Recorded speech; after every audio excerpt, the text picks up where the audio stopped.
नमस्कार सभी साथियों को। हिंदी साहित्य की क्लास में आप सभी का स्वागत करती हूँ, अभिनंदन करती हूँ। और आज के शास्त्र की परिचर्चा को शुरू करते हैं। आपके अपने चैनल पर आप सभी का स्वागत है।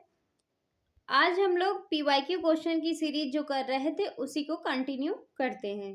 तो आज हमारा रहेगा 41 क्वेश्चन, 41 क्वेश्चन से शुरू करेंगे।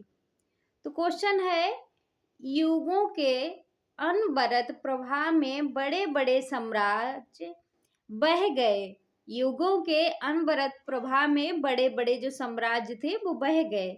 संस्कृतियां भी लुप्त हो गईं, जातियां भी मिट गईं। संसार में अनेक असंभव परिवर्तन संभव हो गए, परंतु भारतीय स्त्रियों के ललाट में विधि को वज्र लेखनी से अंकित अदृष्ट लिपि नहीं धुल सकी। जैसे स्त्रियों की दशा में सुधार नहीं हुआ। उपयुक्त पंक्तियां जो हैं ये किस रचनाकार की हैं और किस रचना से संबंधित हैं? सुभद्रा कुमारी चौहान, महादेवी वर्मा, हजारी प्रसाद द्विवेदी, भारतेंदु हरिश्चंद्र। तो ये जो पंक्तियां हैं वो हैं महादेवी वर्मा की। किसकी हैं? महादेवी वर्मा की। तो इस क्वेश्चन का सही आंसर होगा, वो हो जाएगा महादेवी वर्मा। और ये पंक्तियां हैं किस रचना की? तो ये हैं श्रृंखला की कड़ियां। इस अगले क्वेश्चन पे चलते हैं और इस क्वेश्चन की हम लोग व्याख्या भी देखते हैं। अगला क्वेश्चन है, इस क्वेश्चन की व्याख्या है कि युगों के अनवरत प्रवाह में जो सुधार हुआ है पर स्त्रियों की दशा में सुधार नहीं हुआ है। इस पंक्ति के रचनाकार हैं महादेवी वर्मा। किस रचना से है ये? श्रृंखला की कड़ियां से। महादेवी वर्मा के जो अन्य निबंध हैं वो कौन से हैं? विवेचनात्मक गद्य 1942 ईस्वी, साहित्यकार की आस्था तथा अन्य निबंध 1962, संकल्पलिप्ता 1969 ईस्वी। अगला क्वेश्चन है हमारा, क्या है अगला क्वेश्चन? कि पौन चलत वह देह बढ़ावे, जल पीवत वह जीव गवावे, है वह प्यारी सुंदर नार, नार नहीं पर है वह नार। इस पहेली का सही उत्तर क्या है? पहेलियां और मुकरियां किसने लिखी हैं? अमीर खुसरो ने लिखी है। तो ये पहेली भी है अमीर खुसरो की। तो इस क्वेश्चन का हमारे सही आंसर क्या होगा? स्त्री, लता, नाली, आग। तो इस क्वेश्चन का हमारे सही आंसर हो जाएगा, वो हो जाएगा आग। तो इस क्वेश्चन का सही आंसर हो गया डी। अगले क्वेश्चन पे चलते हैं। क्या है हमारा अगला क्वेश्चन? नार को क्या कहा गया है? इसमें इस पहेली में आग कहा गया है। अगला क्वेश्चन हमारा रेवा तट से संबंधित है। रेवा तट समय में वर्णित गजनी नरेश की मुक्ति से संबंधित कौन सी बातें जो हैं सही हैं? गजनी नरेश के अमीरों ने दंड स्वरूप हाथी, घोड़े और मणि माणिक्य देकर गौरी को बंदी गृह करवाया, यानी बंदी थे जो गौरी उनको छुड़वाया। दूसरा है, खिज्र खां और दूसरे सुल्तानों के दबाव में आकर पृथ्वीराज चौहान ने गौरी को मुक्त किया। क्या ये बात सही है? सुलह और शांति स्थापित करके पृथ्वीराज ने गजनी नरेश को सम्मान उसके घर भेजा। पृथ्वीराज अगला है कि पृथ्वीराज ने गजनी नरेश को पुनः युद्ध न करने की चेतावनी देकर भगा दिया। तो इसमें रेवा तट जो है हमारे नेट जेआरएफ के सिलेबस में, असिस्टेंट प्रोफेसर के सिलेबस में भी है। तो इसका सही आंसर जो है क्या होगा? ए बी, ए सी या बी सी और सी डी। तो इसका सही आंसर जो होगा वो क्या हो जाएगा? रेवा तट से संबंधित जो सही आंसर हैं वो हैं कि गजनी नरेश ने अमीरों ने दंड स्वरूप हाथी, घोड़े और मणि माणिक्य देकर गौरी को बंदी गृह करवाया, यानी बंदी जो थे गौरी उनको छुड़वाया। उसके बाद जो सही है कि सुलह और शांति स्थापित करके पृथ्वीराज ने गजनी नरेश को ससम्मान उसके घर भेजा। तो हमारे क्वेश्चन का सही आंसर होगा, वो हो जाएगा ए और सी। तो इस क्वेश्चन का सही आंसर होगा सी। अगले क्वेश्चन पे चलते हैं। क्या है हमारा अगला क्वेश्चन? अगला क्वेश्चन है कि सूची 1 को सूची 2 के साथ सुमेलित करना है। क्या है? सूची 1 को सूची 2 के साथ सुमेलित करना है। हरिशंकर परसाई की रचना कौन सी है? हरिवंश राय बच्चन की रचना कौन सी है? और रामधारी सिंह की रचना कौन सी है? रमणिका गुप्ता की रचना जो है वो कौन सी है?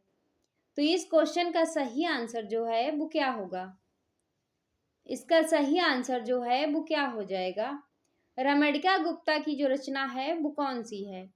रमणिका गुप्ता की रचना है हादसे। हरिशंकर परसाई की कौन सी रचना है? भोला राम का जीव। हरिवंश राय बच्चन की रचना है आत्मकथा क्या भूलूं क्या याद करूं, 4 भाग हैं इसके। और रामधारी सिंह दिनकर की रचना है संस्कृत के 4 अध्याय। तो हम लोग ऑप्शन देखते हैं, क्या हमारा ए का 4, बी का 1। तो ए का 4, बी का 1 जो है हमारे सिर्फ एक ही ऑप्शन में मिल रहा है, वो है हमारा सी। तो इस क्वेश्चन का सही आंसर हो जाएगा सी। अगले क्वेश्चन पे चलते हैं। ये है इस क्वेश्चन की व्याख्या। अगला क्वेश्चन है कि सूची 1 को सूची 2 के साथ सुमेलित करना है। पग बांध घुंघरुचा गाच्यारी बहुविध चित्र बयान के हरि रच्यो कीड़ा रास ते ही दुख भाय परास निपते लेहु बूढ़ी बूढ़ी उठे होई राते कहे को गोपीनाथ कहावत। ये जो पंक्तियां हैं वो किस कवि से संबंधित हैं? तो इस क्वेश्चन का हमारे सही आंसर जो है वो क्या होगा? तो पग बांध घुंघरू गाच्या यानी पैरों में घुंघरू बांध के नाच रहे हैं। तो ये जो है वो किसकी पंक्तियां हैं? मीराबाई की हैं। बहुविधि चित्र बायण के हरि रच्यो कीड़ा रास, ये जो पंक्ति है किसकी है? कबीरदास की है। ते ही दुख भाय परास निपाते लहू बूढ़ी उठे हुए राते, ये पंक्ति जो है वो किसकी है? मलिक मोहम्मद जैसी की है। काय को गोपीनाथ कहावत, ये सूरदास की है। तो ए का 4 और बी का ए का 3, बी का 4, तो किस ऑप्शन में है? हमारे ऑप्शन देखते हैं, वो है हमारा ए का 3, बी का 4 है, सिर्फ एक ऑप्शन में वो हो जाएगा हमारा बी। तो इस क्वेश्चन का सही आंसर हो गया बी। अगले क्वेश्चन पे चलते हैं। क्या है हमारा अगला क्वेश्चन? अगला क्वेश्चन है कि इनमें से भिखारी दास की रचना है। भिखारी दास की जो रचनाएं हैं वो कौन सी हैं? तो इस क्वेश्चन का सही आंसर जो है वो क्या होगा? काव्य निर्णय, अंग दर्पण, श्रृंगार निर्णय, रस पीयूष निधि। तो इस क्वेश्चन का सही आंसर जो है वो क्या हो जाएगा? भिखारी दास की जो रचनाएं हैं वो हैं काव्य निर्णय और श्रृंगार निर्णय। बाकी जो है भिखारी दास की रचनाएं नहीं है। तो ए और सी हमारे क्वेश्चन का सही आंसर होगा ए। अगले क्वेश्चन पे चलते हैं और इस क्वेश्चन की व्याख्या भी देख लेते हैं कि काव्य निर्णय और श्रृंगार निर्णय भिखारी दास की रचनाएं हैं। भिखारी दास जो हैं रीत काल के कवि हैं। कौन से काल के कवि हैं? रीत काल के। इनके द्वारा रचित अन्य रचनाएं हैं रस सारांश, छंद वर्णव पिंगल, शब्द नाम कोश, विष्णु पुराण भाषा, शतरंज सतिका। ये जो है भिखारी दास की रचनाएं हैं। रस पीयूष किसकी रचना है? रस पीयूष निधि सोमनाथ की है।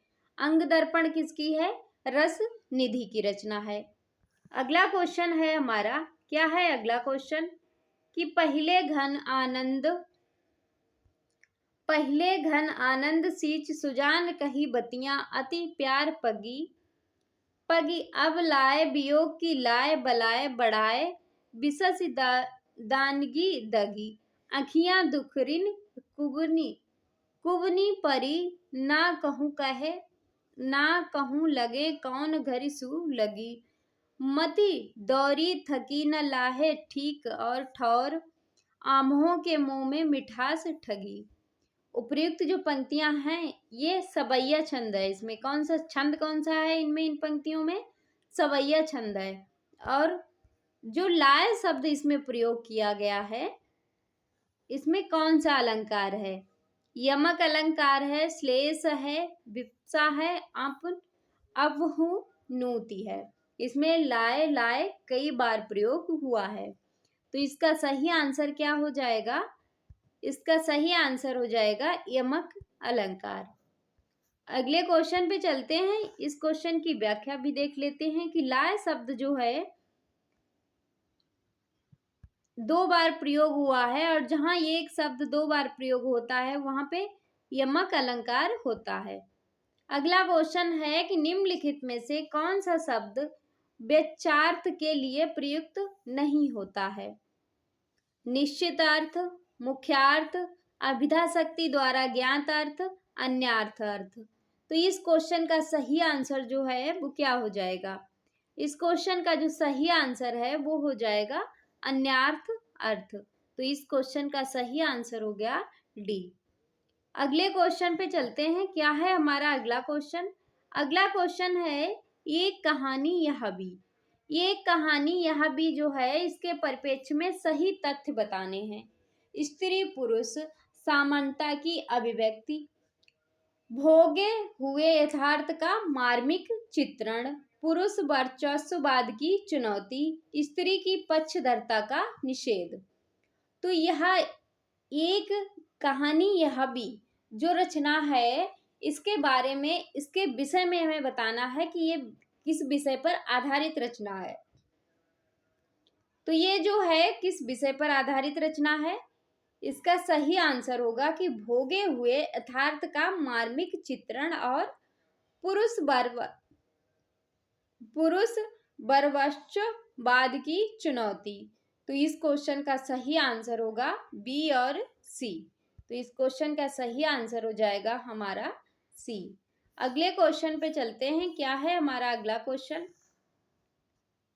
कि कहानी एक यह किसकी रचना है? मन्नू भंडारी की आत्मकथा है। इसमें है कि सूची 1 को सूची 2 के साथ सुमेलित करना है। काफी बड़ा क्वेश्चन है, इसको थोड़ा छोटा करते हैं। कि आलस्य, देवसेना, गंधारी, ये जो हैं इनके कथन हैं। कौन से कथन हैं? आलस्य जो है वो किसका कथन है? आलस्य जो कथन है वो किसका है? आलस्य जो है वो है ये भारत दुर्दशा। आलस्य जो है ये इसका कथन क्या है कि दुनिया में हाथ पैर हिलाना नहीं अच्छा, मर जाना पर उठ के कहीं जाना नहीं अच्छा। देवसेना का क्या है कथन? कि देश की दुर्दशा निहारो, डूबते को कभी उभारोगे। उसके बाद गंधारी का क्या? इसमें गंधारी का जो है तथ्य वो क्या है कि मैंने कहा था दुर्योधन से धर्म जिधर होगा वो मूर्ख उधर जय होगी। भिस्ती का कथन है इसमें कि बकरी को क्या पता था कि मशक बन के रहेगी, पानी भरेंगे लोग और वह कुछ ना कहेगी। तो ए का 4 और बी का 1 ऑप्शन देखते हैं। ए का 4 बी का 1 जो है हमारे किस ऑप्शन में है? वो है ए। तो इस क्वेश्चन का सही आंसर है वो हो जाएगा ए। अगले क्वेश्चन पे चलते हैं। क्या है हमारा अगला क्वेश्चन? ये है इस क्वेश्चन की व्याख्या कि आलस्य जो है वो भारत दुर्दशा में क्या कहता है कि दुनिया में हाथ पैर हिलाना नहीं अच्छा, मर जाना पर उठ के कहीं जाना नहीं अच्छा। देवसेना का कथन है कि देश की दुर्दशा निहारोगे, डूबते को कभी उभारोगे भी। गांधारी का है कि मैंने कहा था दुर्योधन से जिधर धर्म होगा वो मूर्ख उधर जय होगी। भिस्ती का है कि बकरी को क्या पता था कि मशक बनकर रहेगी, पानी भरेंगे लोग और वह कुछ ना कहेगी। अगला क्वेश्चन है हमारा। क्या है अगला क्वेश्चन? कि प्रकाशन वर्ष के अनुसार कृष्णा सोबती के उपन्यासों का सही अनुक्रम है वो क्या होगा? प्रकाशन वर्ष के अनुसार कृष्णा सोबती के जो उपन्यास दिए गए हैं इनका सही क्रम जो है वो क्या है? तो इस क्वेश्चन का हमारे सही आंसर जो होगा वो क्या होगा? इस क्वेश्चन का जो हमारे सही आंसर होगा, समय सरगम, जिंदगी नामा, सूरजमुखी, अंधेरे में, ये जो है सबसे पहले क्या आएगा? सबसे पहले जो है हमारा वो क्या आएगा?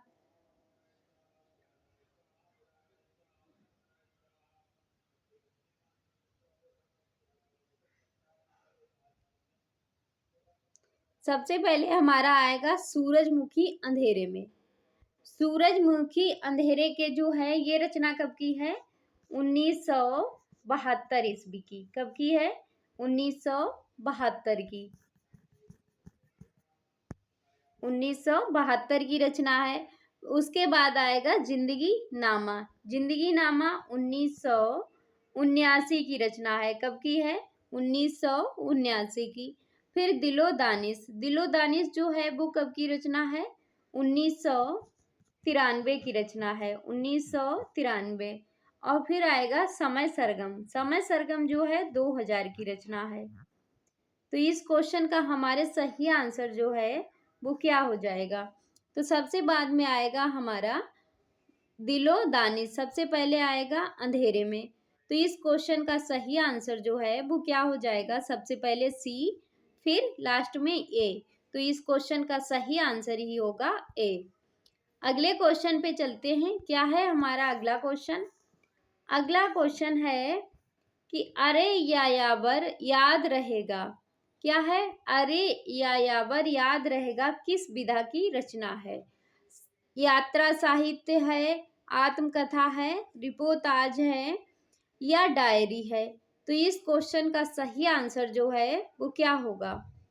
इस अरे यायावर रहेगा याद जो है वो यात्रा साहित्य है। क्या है? यात्रा साहित्य की रचना है।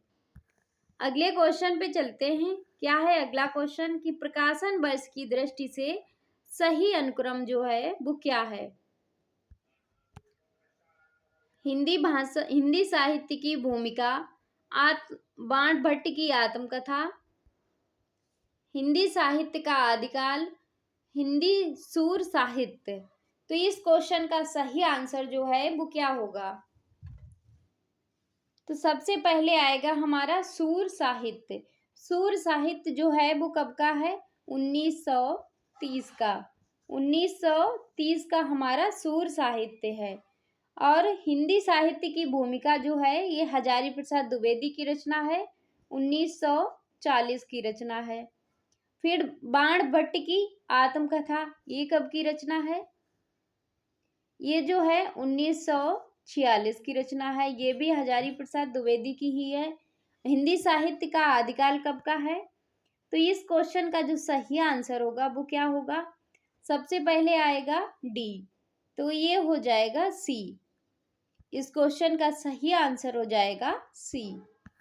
इसमें सूर साहित्य 1930, हिंदी साहित्य की भूमिका 1940, बाण भट्ट की आत्मकथा 1946 और हिंदी साहित्य का आदिकाल 1952 की रचना है। अगला क्वेश्चन है कि अंधा युग जो रचना है इसके अंकों के नाम कौन कौन से हैं?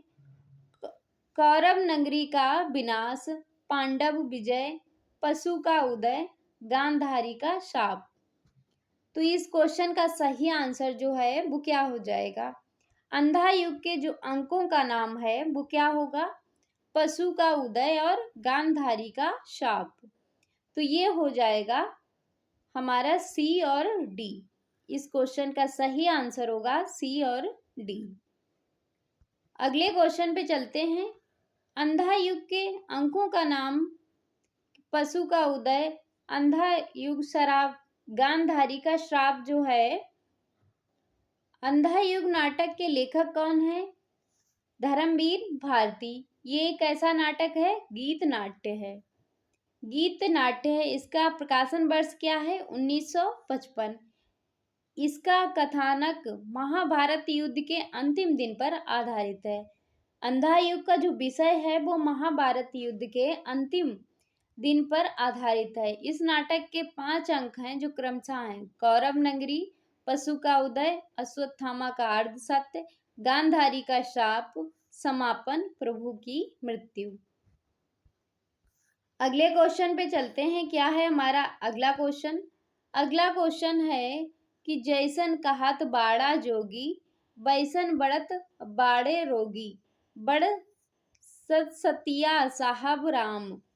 उपयुक्त पद किस आत्मकथा में उद्धृत हैं? मोहर्दिया, मोहर्दिया, तिरस्कृत, हादसे, अपहुदरी। तो ये जो है ये पंक्तियां किस में हैं? मोहर्दिया में हैं। तो इस क्वेश्चन का सही आंसर होगा ए। अगले क्वेश्चन पे चलते हैं। मोहर्दिया जो आत्मकथा है ये किससे है? इसके लेखक कौन है? इसके लेखक हैं तुलसी राम। इस आत्मकथा का दूसरा भाग है, पहला भाग 1910 में प्रकाशित हुआ मोहर्दिया नाम से, और दूसरा भाग मणिकर्णिका नाम से है। अगले क्वेश्चन पे चलते हैं। क्या है अगला क्वेश्चन? क्वेश्चन है कि प्रकाशन वर्ष की दृष्टि से सही अनुक्रम बताना है। प्रजा हितैषी, माधुरी, हंस जो है प्रेमचंद्र द्वारा संपादित रचना है। आलोचना तो प्रकाशन वर्ष के अनुसार सबसे पहले कौन सी आएगी? सबसे पहले आएगा प्रजा हितैषी। ये कब का है? 1855 ईस्वी। 1855 ईस्वी की रचना है। तो सबसे पहले ये किस में आ रहा है? ये आ रहा है हमारा दो ऑप्शन में, तो दो कट जाएंगे। उसके बाद जो है कौन सा आएगा? माधुरी आएगा कि हंस आएगा? तो कौन सा आएगा?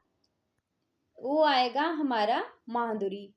1855 की प्रजा हितैषी है और माधुरी 22 की रचना है, तो आएगा बी। तो ये हो गया हमारा सी आंसर सही। ए बी सी डी सब क्रम से लगे हुए हैं।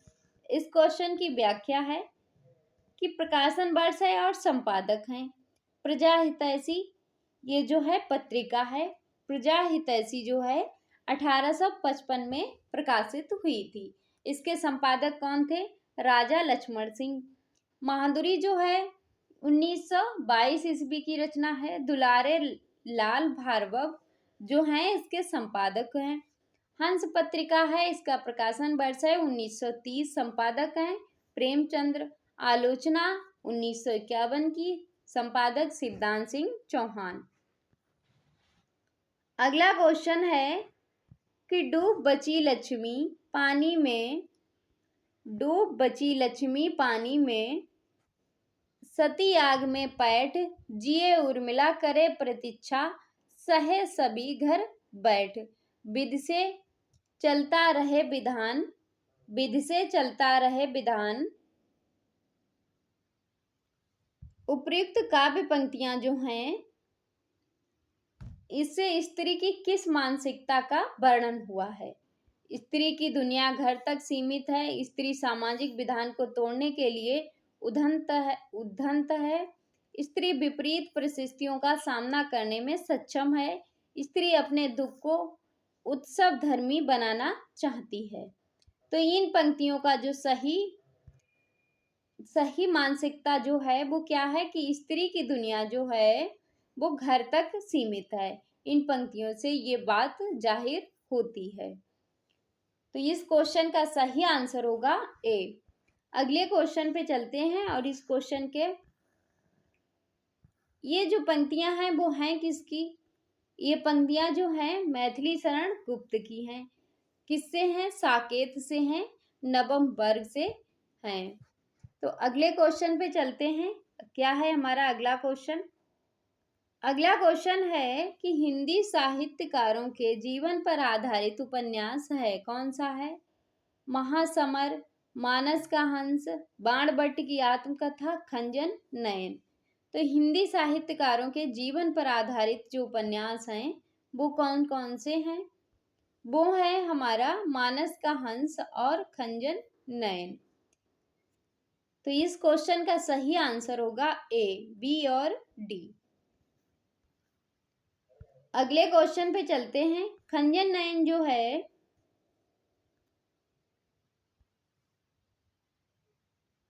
अमृतलाल नागर। खंजन नयन और मानस का हंस इसके लेखक जो हैं कौन हैं? अमृतलाल नागर। मानस का हंस तुलसीदास के जीवन पर आधारित है और खंजन नयन जो उपन्यास है ये सूरदास के जीवन पर आधारित है। अगला क्वेश्चन है हमारा, क्या है अगला, बकरी नाटक से लेखक के स्वयं विचार जो हैं वो क्या है। काफी बड़ा क्वेश्चन है।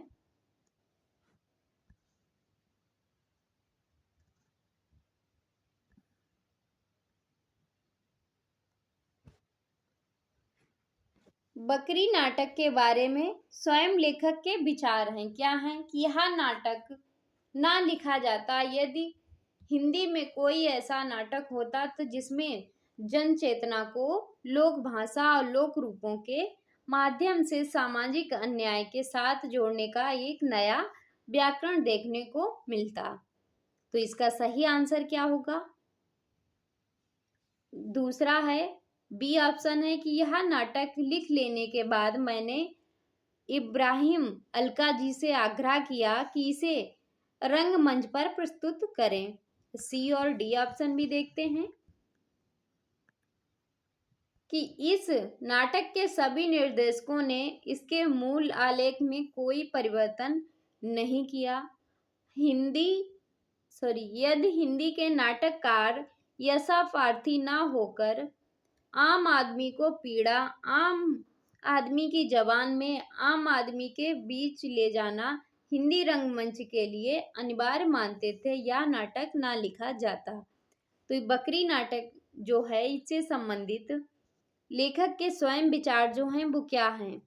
तो यह है कि यह नाटक ना लिखा जाता यदि हिंदी में कोई ऐसा नाटक होता जिसमें जन चेतना को लोक भाषा और लोक रूपों के माध्यम से सामाजिक अन्याय के साथ जोड़ने का एक नया व्याकरण देखने को ना मिलता अगर नहीं लिखा जाता। तो बी गलत है, सी भी गलत है, उसके बाद हमारा डी सही है। तो इस क्वेश्चन का हमारे सही आंसर जो है वो क्या हो जाएगा? सी और डी जो है हमारे सही हैं। तो इस क्वेश्चन का सही आंसर हो गया सी। अगले क्वेश्चन पे चलते हैं। क्या है हमारा अगला क्वेश्चन? क्वेश्चन है कि परीक्षा गुरु में अध्याय या परिच्छेद के स्थान पर किस शब्द का प्रयोग किया गया है?